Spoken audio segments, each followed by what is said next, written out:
Hello everyone! Have a blessed day! Hi mga mommies, mga momshies, mga ate, mga bes, mga palangga.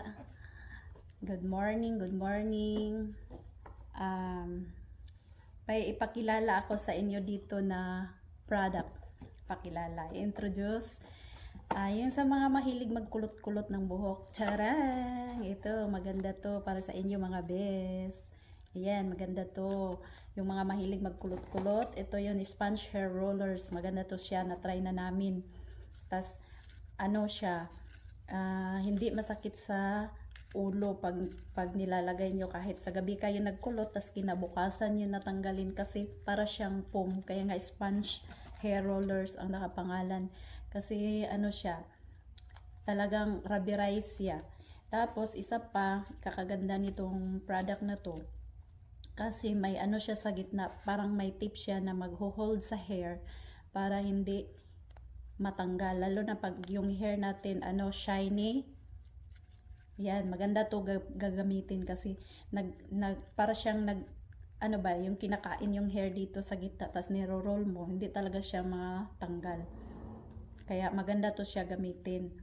Tapos maganda talaga ang result nito. Ginamit na namin to eh. May 2 box kami. Kaya tips ko sa inyo, magbili kayo ng 2 box kasi ang isang box nito, lang 6 pieces. So, kailangan niyo 2 para 12. Para may 12 pieces kayo. Hatiin niyo sa gitna, tas 6 dito para pantay ang pagkakulot. Ayan, tapos mga bis, yung tips ko sa inyo pag nagkulot kayo, yung kung galing kayo ng paligo o shower, i-dry nyo yung buhok nyo hanggang mga lang, hindi totally dry, yung mga magtira kayo ng mga 20% na medyo basa-basa pa ng konti. Hindi yung totally dry kasi mas maganda siya kinukulot mo yung parang medyo basa siya ng konti kasi plain, tas mabilis mong ma-roll yung buhok, tapos maganda ang result ng kulot niya. Ayan. Ito talaga na try namin, matagal na balik sa dati yung buhok. Kasi tinatry namin to sa gabi before natulog, mga 7 o'clock or 6 ganyan. Tapos tinanggal namin mga 6 o'clock din. Hanggang hapon may kulot pa siya. Maganda talaga to siya kasi kahit nag-travel tayo or matulog tayo o dito sa bahay may ginagawa o pahiga-higa ka, comfortably ka kasi parang lang siya ba, parang nag-unan ka pag naghiga kasi siya rubberized. Yan.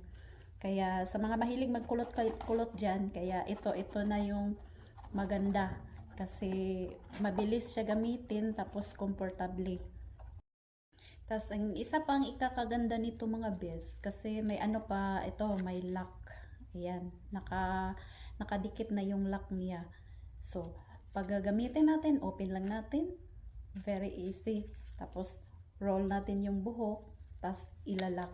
Yan, napakadali talaga. Tapos, super, siya, super ganda yung result. Promise. Kasi na-try na namin to. Yan. Kaya, click the yellow basket now. Mag-order na kayo, baka maubusan pa kayo.